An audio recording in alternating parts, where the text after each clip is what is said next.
ரொம்ப வாரத்துக்கு அப்புறம் ஒரு தரமான ரா எபிசோட். ரா ஷோவை மொத்தமா ஆக்கிரமிக்கும் பிளட் லைன். மீண்டும் ஆக்ஷன் அவதாரம் எடுக்கும் ஓபா ஃபெமி. அது மட்டும் இல்லாம இன்னும் 2 வாரத்தில் நடக்கக்கூடிய பேப்பர் வியூ பேக்லாஷ். அதுக்கு மொத்தம் 4 மேட்ச் இப்ப ஃபைனலைஸ் ஆயிருக்கு. இது இந்த வார Raw review episode. So time waste பண்ணாம வாங்க ஷோக்குள்ள போலாம். Ladies and gentlemen, on this microphone, in that ring, acknowledge me. இந்த வாரம் ஷோ ஓபன் பண்ணதே பிளட் லைனோட ஒரு ப்ரீ ஷூட் வீடியோ தான். Roman Reigns, J Uso, Jimmy Uso ஒரு டேபிள்ல உட்காந்து பேசிட்டு இருக்காங்க. ரோமன், நான் 2 வருஷமா இந்த பெல்ட்டே வேணாம்னு சொல்லி ஒதுங்கி போய் என்னோட வேற வேலையை பார்த்துட்டு இருந்தேன். அப்பெல்லாம் இந்த சாம்பியன்ஷிப்புக்காக சண்டை போடாம இப்ப நான் மறுபடியும் சாம்பியன் ஆனதுக்கு அப்புறம் ஏன் இந்த ஜேக்கப் பாட்டு இந்த சாம்பியன்ஷிப்புக்காக என்ன வந்து சேலஞ்ச் பண்றான் அப்படின்னு ஊசோஸை பார்த்து கேட்கிறாரு. அதுக்கு ஜிம்மி சொல்றாரு, அவன் தான் அன்னைக்கே கிளியரா சொன்னான்ல, என்னோட ஃபேமிலியோட ஸ்டாண்டர்டை நான் இம்ப்ரூவ் பண்ணணும்னா எனக்கு அந்த பெல்ட் வேணும், அது மட்டும் இல்லாம அந்த ட்ரைபல் சீஃப்ங்கிற பட்டம் வேணும். அதுக்காக தான் இப்ப அவன் உன்னை டார்கெட் பண்றான். ஒரு கல்லுல 2 மாங்காங்கிற மாதிரி இப்ப உன்னை தோக்கடிச்சா அந்த ஊலஃபாலவும் அவன் கைக்கு போகும், அது மட்டும் இல்லாம இந்த சாம்பியன்ஷிப்புக்கு அவன் கையில கிடைக்கும். உடனே ஜே யூசோவும் அவன் இப்ப ரொம்பவே ஒரு டாமினன்டான பிளேயரா மாறிட்டு இருக்கான். போன வாரம் ஸ்மாக்டவுன் எபிசோட்ல ஒத்த ஆளா மொத்த எம்எஃப்டி டீமையுமே அடிச்சு தள்ளி இருக்கான். அதனால நீ அவனை ரொம்பவே கேர்ஃபுல்லா ஹேண்டில் பண்ணி ஆகணும். அது மட்டும் இல்லாம அவனை நீ தோக்கடிச்சே ஆகணும். நம்ம ஃபேமிலிக்குள்ள யாராச்சும் உன்னை எதிர்த்து வந்து நின்னாங்கன்னா அதோட கான்சிக்வன்சஸ் என்னன்னு நீ புரிய வச்சே ஆகணும். அது ஜேக்கப் பாட்டு மூலியமா நீ எல்லாத்துக்கும் காட்டி ஆகணும் சொல்லி ஜே யூசோ ஆக்சுவலா ரோமன் ரெயின்ஸை ட்ரிகர் பண்றாரு. உடனே ரோமன் ரெயின்ஸ், இந்த ஷோ முடியும் போது நானே அந்த ரிங்குக்கு போய் இந்த ட்ரைபல் சீஃப்க்கு அகைன்ஸ்டா நீ வந்து சேலஞ்ச் பண்ணா அதோட கான்சிக்வன்சஸ் என்னன்னு நானே சொல்றேன்னு சொல்றாரு. அப்புறம் 3 பேருமே சேர்ந்து ஷீல்ட் எப்படி ஃபிஸ்ட் பம்ப் பண்ணுவாங்களோ அதே மாதிரி பட் கொஞ்சம் டிஃபரன்ஸா 3 பேர் கையை கோர்த்து பண்ணி நிக்கிறாங்க. அதோட இந்த ப்ரோமோ க்ளோஸ் ஆகுது. நீங்க கவனிச்சு பாத்தீங்கன்னா உங்களுக்கு தெரியும், திட்டத்தட்ட ராங்கிற மொத்த ஷோவையே இந்த பிளட் லைனுங்கிற ஸ்டோரி லைன் கொஞ்சம் டாமினேட் பண்ண ஆரம்பிக்குது. ஏன்னா ஷோட ஓப்பனிங் இவங்க தான், ஷோட எண்ட் இவங்க தான். இன்னும் சில வாரம் போக போக மொத்த ரா எபிசோடுமே இவங்களை சுத்தி தான் ரிவால்வ் ஆகும். அந்த மாதிரி தான் இது ப்ரோக்ரஸ் ஆயிட்டு இருக்கு. அடுத்தது நம்ம செத் ராலின்ஸ் ரிங்குள்ள வராரு. மைக் எடுத்து, நான் ரெசல்மேனியால கந்தர் கிட்ட தோத்ததுக்கு காரணம் அது மட்டும் இல்லாம இன்னைக்கு என் கையில இருக்க வேண்டிய அந்த வேர்ல்ட் ஹெவிவெயிட் சாம்பியன்ஷிப் ரோமன் ரெயின்ஸோட கையில இருக்கு. அதுக்கு காரணமும் அதே ஒருத்தன் தான், வேற யாரும் இல்ல, பிரான் பிரேக்கர். நான் சும்மா மைக் எடுத்து பேசி இங்க டைம் வேஸ்ட் பண்ண வரல, நான் பிரான் பிரேக்கரை பார்த்து பேசணும். சோ பிரான் பிரேக்கர் ரிங்குள்ள வான்னு டிமாண்ட் பண்றாரு. உடனுக்குடன் பிரான் பிரேக்கர் மற்றும் பால் ஹேமன் ரிங்குள்ள வராங்க. உள்ள வந்த பிரான் பிரேக்கர் டைரக்டா போய் செத் ராலின்ஸ் கூட பக்கத்துல நின்னு ஃபேஸ் ஆஃப் பண்றாங்க. செத் பிரான் பிரேக்கரை பார்த்து, நான் உன்னை என்னோட டீம் விஷனுக்குள்ள சேர்த்தேன், உனக்கு தேவையான எல்லாத்தையுமே உன் கையில நான் கொடுத்தேன், அதுக்கப்புறம் எதுக்கு என்ன அட்டாக் பண்ண, தேவையில்லாம என்னோட சாம்பியன்ஷிப்பை என் கையில இருந்து ஃபோர்ஃபிட் பண்ண வச்ச, எனக்கு இதுக்கான காரணம் தெரிஞ்சாகணும் சொல்லுன்னு டிமாண்ட் பண்றாரு. அதுக்கு பிரான் பிரேக்கர் செத் ராலின்ஸை பார்த்து, நீ என்ன எங்க கையில கொடுத்த, நானும் பிரான்சன் ரீடும் உனக்கு வெறும் ஒரு அடியாளா தான் இருந்தோம், வாரம் நீ ரிங்குக்குள்ள வந்து தேவையில்லாம பல பேர்த்துக்கிட்ட வம்பிழுப்ப, அவங்க உன்னை அட்டாக் பண்ண வரும்போது நீ அங்கிருந்து எஸ்கேப் ஆயிருவ, உனக்கு பதிலா நாங்க தான் அந்த அட்டாக் வாங்கிட்டு இருந்தோம். இதை சொல்லும் போது அப்படியே செத் ராலின்ஸ் மாதிரி கொஞ்சம் மிமிக்ரியும் பண்ணி காட்டினாரு. அது செத் ராலின்ஸை பயங்கரமா டென்ஷன் பண்ணுச்சு. கடைசியில நான் உனக்காக இந்த டீம்ல சேரவே கிடையாது, நான் இந்த டீம்ல சேர்ந்ததுக்கு காரணம் இந்த பால் ஹேமன் சொல்லி அவரை கை காட்டுறாரு. உடனே செத் ராலின்ஸ் சிரிச்சுக்கிட்டே பிரான் பிரேக்கரை பார்த்து, யாரு இவனுக்காக தான் நீ உள்ள வந்து சேர்ந்தியா, அப்ப நான் நினைச்சது கரெக்ட் தான், உங்ககிட்ட ஆல்மோஸ்ட் எல்லாமே இருக்கு, நல்ல ஸ்கில் இருக்கு, டேலண்ட் இருக்கு, பிசிக் இருக்கு, ஸ்பீட் இருக்கு, இன்னும் சில வருஷத்துல கேரண்டியா நீ ஒரு மெயின் எவென்ட் பிளேயரா மாறிடுவ. ஆனா இது எல்லாமே இருந்தாலும் உங்ககிட்ட முக்கியமான ஒரு விஷயம் மிஸ் ஆகுது, அதுதான் மூளை மற்றும் எக்ஸ்பீரியன்ஸ். இந்த ரெண்டையும் உனக்கு விஸ்டமா கொடுக்கறதுக்காக தான் நான் உன்னை என் டீம்லயே சேர்த்தேன். ஆனா இந்த பேசிக் கூட உனக்கு சுத்தமா புரியல பிரான். முதல்ல ஒரு விஷயத்தை நீ கிளியரா புரிஞ்சுக்கோ, உன்கிட்ட எல்லாமே இருக்கு, but you are still not ரெடின்னு சொல்றாரு. இது பிரான் பிரேக்கர் பயங்கரமா ட்ரிகர் பண்ணிருச்சு. செம கோமா செத் ராலின்ஸை பார்த்து, நீ இந்த கம்பெனில எல்லாத்தையுமே அச்சீவ் பண்ணிட்ட, கேரண்டியா ஃபியூச்சர்ல நீ ஒரு ஹால் ஆஃப் ஃபேமர், இது எல்லாமே இருந்தாலும் நீ இந்த கம்பெனில தி பெஸ்ட் பிளேயர், ஆனா என்னைக்குமே 2வது இடம் தான் சொல்றாரு. அவரு தி பெஸ்ட் பிளேயர்னு மீன் பண்ணது சிஎம் பங்க மீன் பண்ணாரு. சோ சிஎம் பங்க் எப்பயுமே இவரோட ஒரு படி மேல இருக்கன்னு சொல்லி அவங்களுக்குள்ள ஹேட்டரை ட்ரிகர் பண்றாரு. அது மட்டும் இல்லாம நீ ஆல்வேஸ் செகண்ட் பிளேஸ் சொல்லும் போது அந்த ஃபர்ஸ்ட் பிளேஸ் மீன் பண்றது ரோமன் ரெயின்ஸ். செத் ராலின்ஸோட லைஃபே பாத்தீங்கன்னா எப்பயுமே அவரால் அந்த தி நம்பர் 1 ஸ்பாட்ல இருக்க முடியாது, அவர் எப்பயுமே நம்பர் 2ல தான் இருப்பாரு. இந்த ப்ரோமோ முடியும் போதே 2 பேரும் பயங்கர டென்ஷன் ஆயிட்டாங்க. 2 பேரும் ஃபேஸ் ஆஃப் பண்ணி இன்னும் 2 வாரத்துல பேக்லாஷ் பேப்பர் வியூ நடக்க போகுது. அதுல நம்ம 2 பேரும் சண்டை போட்டு யார் சொல்றது கரெக்ட்னு ப்ரூவ் பண்ணிக்கலாம்னு சொல்லி சேலஞ்ச் பண்ணிக்கிறாங்க. சோ வர்ற பேக்லாஷ்ல பிரான் பிரேக்கர் vs செத் ராலின்ஸ் ஃபைனலைஸ் ஆகுது. பிரான் பிரேக்கர் சொன்ன மாதிரி செத் ராலின்ஸ் எப்பயுமே நம்பர் 2வா, இந்த மாதிரி நிறைய ஹாட் டேக்ஸை நம்ம ஒரு வீடியோல டிஸ்கஸ் பண்ண போறோம். அதுதான் ரெஸ்லிங் ரோஸ்ட். அந்த வீடியோ இந்த வார Thursday டிராப் ஆக போகுது. ஸோ மறக்காம இந்த சேனலை சப்ஸ்கிரைப் பண்ணிக்கங்க, கூடவே அந்த பெல் ஐக்கனை டச் பண்ணிக்கங்க. அப்பதான் நான் வீடியோ போட்ட உடனே உங்களுக்கு நோட்டிபிகேஷன் வரும். ஓகே, வாங்க வீடியோக்குள்ள போலாம். அடுத்தது பென்டா vs ரூசேவ். இந்த மேட்ச் ஸ்டார்ட் ஆகும்போது NXT ல இருந்து புதுசா வந்த ஈத்தன் பேஜ் ரிங்குக்கு வராரு. அவரோட ரிங் சைடுல உட்கார்ந்து இந்த மொத்த மேட்சையுமே பார்க்கறாரு. This match was a banger. ஸ்டார்டிங்ல இருந்து இந்த மேட்ச் ஃபுல்லா ஆக்ஷன் மோட் தான். என்னதான் மேட்ச் செம்மையா இருந்தாலும் ஃபினிஷிங் தான் பயங்கரமான ஷாக். பென்டா ரோப்ல கால் வச்சு ஜம்ப் பண்றதுக்காக போய் கரெக்டா ரோப்ல கால் வைக்கிறாரு. சரி இவர் ஜம்ப் தான் பண்ணி வருவாருன்னு நினைச்சு ரூசேவ் சூப்பர் கிக் போறதுக்காக கால் தூக்க பென்டா அப்படியே ஜம்ப் பண்ணாம நடந்து வந்து ரூசேவ் காலுக்கு கீழே கை விட்டு அப்படியே ரோல் ஓவர் பண்ணி பின்ஃபால் பண்ணி இந்த மேட்சை வின் பண்றாரு. இந்த ஃபினிஷே ரொம்ப சப்பையா இருந்துச்சு, பட் அன்எக்ஸ்பெக்டடா ரொம்ப நல்லாவும் இருந்துச்சு. பட் மேட்ச் முடிஞ்சோடனே ரூசேவ் பென்டாவை பயங்கரமா அட்டாக் பண்றாரு. கூட இந்த ஈத்தன் பேஜ் சேர்ந்து ரெண்டு பேருமே அவர் அட்டாக் பண்றாங்க. இப்ப பென்டாவை காப்பாத்துறதுக்காக நம்ம ஜவான் இவன்ஸ் ரிங்குள்ள வராரு. இவர் வந்து ரூசேவ் ஈத்தன் பேஜ் இவங்க ரெண்டு பேரையும் அடிச்சு வெளியே தள்ள ரிங்குக்குள்ள பென்டா மற்றும் ஜவான் இவன்ஸ் நிக்கிறாங்க. அடுத்தது பெக்கி லிஞ்ச் ரிங்குள்ள வராங்க. இந்த ரெசல்மேனியா 42ல தான் மேட்ச் வின் பண்ணி புது இன்டர்கான்டினென்டல் சாம்பியனா மாறினதை பத்தி பேசுறாங்க. அது மட்டும் இல்லாம மேட்ச் முடிஞ்சோடனே என் பொண்ணை கூட்டிட்டு நான் ரிங்குக்கு பேக் சைடு போனேன். என் பொண்ணுக்கு நான் ஒரு பயங்கரமான எக்ஸாம்பிளா இருக்கணும். நான் ஒரு ஃபைட்டிங் சாம்பியனா இருக்கணும். அதனால இந்த பெல்ட்டுக்காக யார் வேணா சேலஞ்ச் பண்ணலாம். நான் ஒரு ஓபன் சேலஞ்ச் டிக்ளேர் பண்றேன். சோ யாருக்கு இந்த பெல்ட் மேல ஒரு ஆப்பர்ச்சுனிட்டி வேணுமோ ரிங்குள்ள வாங்கன்னு சொல்லி நிக்கிறாங்க. உடனே அவங்கள ஆப்போஸ் பண்றதுக்காக ரிங்குள்ள வந்தது நம்ம இயோ ஸ்கை. உடனே பெக்கி இயோவை பார்த்து நான் ஒரு பெஸ்ட் பிளேயர் தான் உள்ள வர சொன்னேன். நீ முதல்ல எதுக்கு உள்ள வந்த? ஓ ரியா ரிப்ளி தான் உள்ள வரணும்னு ஆசைப்படுற, அவளுக்கான எடுபடியா தான் நீ வந்திருக்கியான்னு கிண்டல் பண்றாங்க. உடனே இயோ ஸ்கைக்கு செமையான டென்ஷன் ஆகுது. அவங்க பெக்கி லிஞ்ச் அட்டாக் பண்றாங்க. இப்ப பெக்கி லிஞ்ச் பெல்ட் கையில எடுத்துட்டு நான் இந்த மேட்சை அக்செப்ட் பண்ண மாட்டேன்னு சொல்லி வெளியே கிளம்புறாங்க. உடனே நம்ம ஜெனரல் மேனேஜர் வந்து பெக்கி லிஞ்ச் நீ தான் இந்த மேட்ச் வேணும்னு டிக்ளேர் பண்ண, இது ஒரு ஓபன் சேலஞ்ச். சோ இயோ ஸ்கை தான் ஆன்சர் பண்ணிருக்கா. அதனால இந்த மேட்ச் அபிஷியல் ஆகும். இப்பயே ரெஃப்ரி உள்ள வந்து மேட்ச் ஸ்டார்ட் பண்ணுங்கன்னு அவர் சொல்றாரு. ஒரு ரெஃப்ரியும் உள்ள வராங்க. மேட்ச் ஸ்டார்ட் ஆகுது. இது Iyo Sky vs Becky Lynch for women intercontinental championship. ஒரு வார்த்தையில் சொல்லணும்னா இது ஒரு பேங்கரான match. Both Iyo Sky Becky Lynch ரெண்டு பேருமே பயங்கர டேலண்டட் அண்ட் ஸ்கில்டு பர்ஃபார்மர்ஸ். அப்ப இவங்க ரெண்டு பேரும் மேட்ச் போடும்போது அந்த மேட்ச் எப்படி மிஸ் ஆகும்? சும்மா வேற லெவல்ல இருந்துச்சு. ரிங் கார்னர்ல பெக்கி லிஞ்ச் நின்னுட்டு இருக்காங்க. இயோ ஸ்கை ஓடி வந்து அப்படியே அந்த ரோப்புக்கு நடுவுல ஜம்ப் பண்ணி உடனுக்குடன் பெக்கி லிஞ்ச புடிச்சு இழுத்து ரிங்குக்கு அவுட் சைடுல ஒரு பவர் பாம் போட்டாங்க பாருங்க. சும்மா வேற லெவல் மூவ் அது. அப்புறம் ரிங்குக்குள்ள போய் தன்னோட ஸ்மாக் போடுறதுக்காக இயோ ஸ்கை மூன்சால்ட் போடுறாங்க. மூன்சால்ட் வர்றவங்க மூஞ்சிலே லெக் வச்சு பிளாக் பண்ணி அவங்க உடனுக்குடன் கேட்ச் பண்ணி தன்னோட ஸ்மாக் மேன் ஹேண்டில் ஸ்லாம் போட்டு பின்ஃபால் பண்றாங்க. ஆனா அதையும் இயோ ஸ்கை கிக் அவுட் பண்ணாங்க பாருங்க.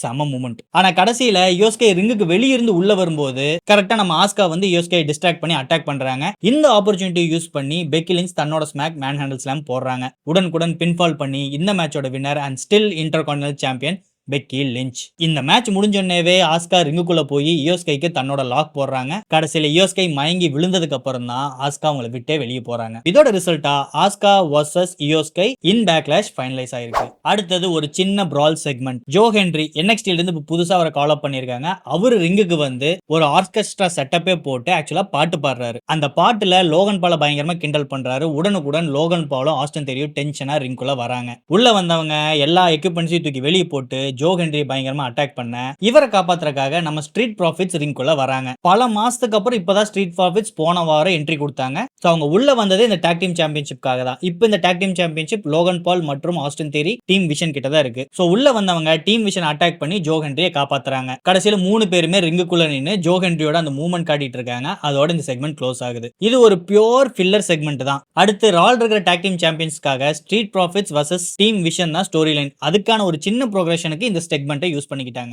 இந்த செக்மெண்ட் முடிச்சோடனே ரிங்கோட பேக் சைடுல காட்டுறாங்க. ஸ்ட்ரீட் ப்ராஃபிட்ஸ் ஆக்சுவலா நடந்து போயிட்டு இருக்காங்க. இவங்க கிட்ட பேசுறதுக்காக செத் ராலின்ஸ் வராரு. அவர் கரெக்டா பேச ஆரம்பிக்கும் போது இவங்க ரெண்டு பேருமே அவரை ஸ்டாப் பண்ணிட்டு உனக்கு ஹெல்ப் பண்றதுக்காக நாங்க வர கிடையாது. போன வாரம் நாங்க உள்ள வந்ததுக்கு காரணம் எங்களுக்கு அந்த டாக் டீம் சாம்பியன்ஷிப் வேணும். சோ இதை ஒரு சான்ஸா யூஸ் பண்ணி எங்களை மெனிப்புலேட் பண்ணி எங்களை உங்க கூட சேர்த்திக்கலாம்னு நினைக்காத. நாங்க அதுக்கான ஆள் இல்லைன்னு சொல்லிட்டு ஸ்ட்ரீட் ப்ராஃபிட்ஸ் கிளம்பிடுறாங்க. செத் ராலின்ஸ் தனியா நிக்கிறாரு.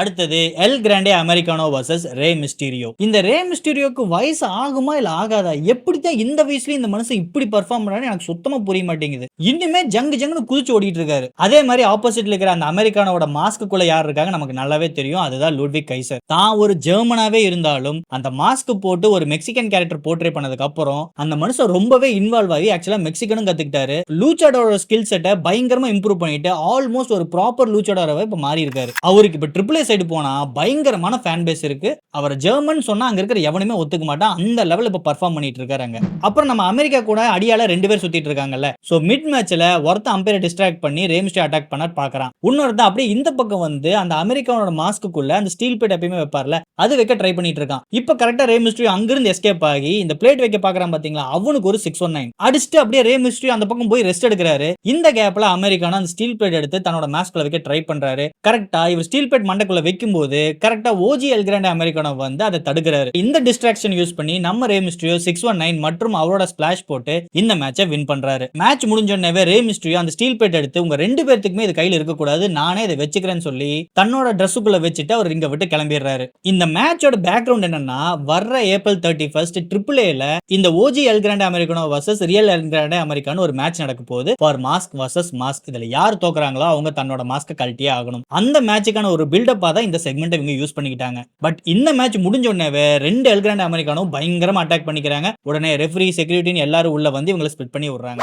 அடுத்தது கிரேசன் வாலர் வர்சஸ் ஓபா ஃபெமி. அட பாவீங்களா, என்னடா பேரிங் இது? ஒரு மலை வர்சஸ் ஒரு எறும்பு. அது கட்டெரும்புனா கூட பரவாயில்ல, இது வெறும் ஒரு கருப்பு சின்ன எறும்பு. இந்த மாமிசம் மேல அவன் அப்படியே நஸ்கி போட்டுற மாட்டானா? இந்த மேட்ச்ல வாலரும் என்னென்னமோ முக்கியெல்லாம் பாக்குறான், ஆனா ஒரு யூஸும் இல்ல. ரிங்குக்கு வெளியே போய் அப்படியே ஓடி வந்து ரோப்லயே ஜம்ப் பண்ணி அப்படியே ஒரு டிடிடி போடலான்னு வந்து ட்ரை பண்றான். ஓபா ஃபெமினி அப்படியே மிட்டர்ல கேட்ச் பண்ணி தூக்கி சுத்தி விட்டாரு பாருங்க, பாவண்டா. அதுக்கப்புறம் ஓடி வந்து ஒரு பவர்ஃபுல்லான க்ளோஸ் லைன், அவ்வளவுதான். Grayson வாலர் plot. அப்புறம் அவனை தூக்கி அழகா தன்னோட ஸ்மாக் ஜம்பிங் பவர் பாம் போட்டு இந்த மேட்சை ஓபா ஃபெமி வின் பண்றாரு. அதுக்கப்புறம் ஃபெமி மைக் எடுத்து, எனக்கு இந்த இண்டஸ்ட்ரியில ப்ராப்பரான காம்படிஷன் இப்ப இல்ல, சரி சாம்பியன்ஷிப் பக்கம் போலான்னு பார்த்தா எல்லா சாம்பியனுமே தனக்கு ஒரு ரைவல்ரி செட்டப் பண்ணி ஃபுல் பேக்டா இருக்காங்க. அதனால இனிமேல் எனக்கு நானே ஒரு ஆப்பர்ச்சுனிட்டி கிரியேட் பண்ணிக்கிறேன். இனிமேல் எல்லா வாரமும் ஓபா ஃபெமி ஓபன் சேலஞ்ச் இருக்கும். சோ என்ன யாராச்சும் ஃபேஸ் பண்ணணும்னு நினைக்கிறீங்கன்னா ஐ ஆம் ரெடின்னு சொல்லி முடிக்கிறாரு. இனிமேல் எல்லா வாரமும் நம்ம ஓபா ஃபெமியோட ஒரு ஆக்ஷன் பர்ஃபார்மன்ஸை பார்க்கலாம். அடுத்து ஒரு பேக் ஸ்டேஜ் செக்மெண்ட். நம்ம ஜட்ஜ்மெண்ட் டே டீமை காட்டுறாங்க. உள்ளுக்குள்ள லிவ் மார்கன், ராக்சன், ரிக்கல் ராட்ரிகஸ் நின்னுட்டு இருக்காங்க. ஃபர்ஸ்ட் லிவ் மார்கன் ரிக்கலை பார்த்து, நான் ராக்சன் கிட்ட தனியா பேசணும், கொஞ்சம் நீ வெளியே போன்னு சொல்ல, லிவ் மார்கனும் ராக்சன் மட்டும் தான் அந்த ரூம்ல இருக்காங்க.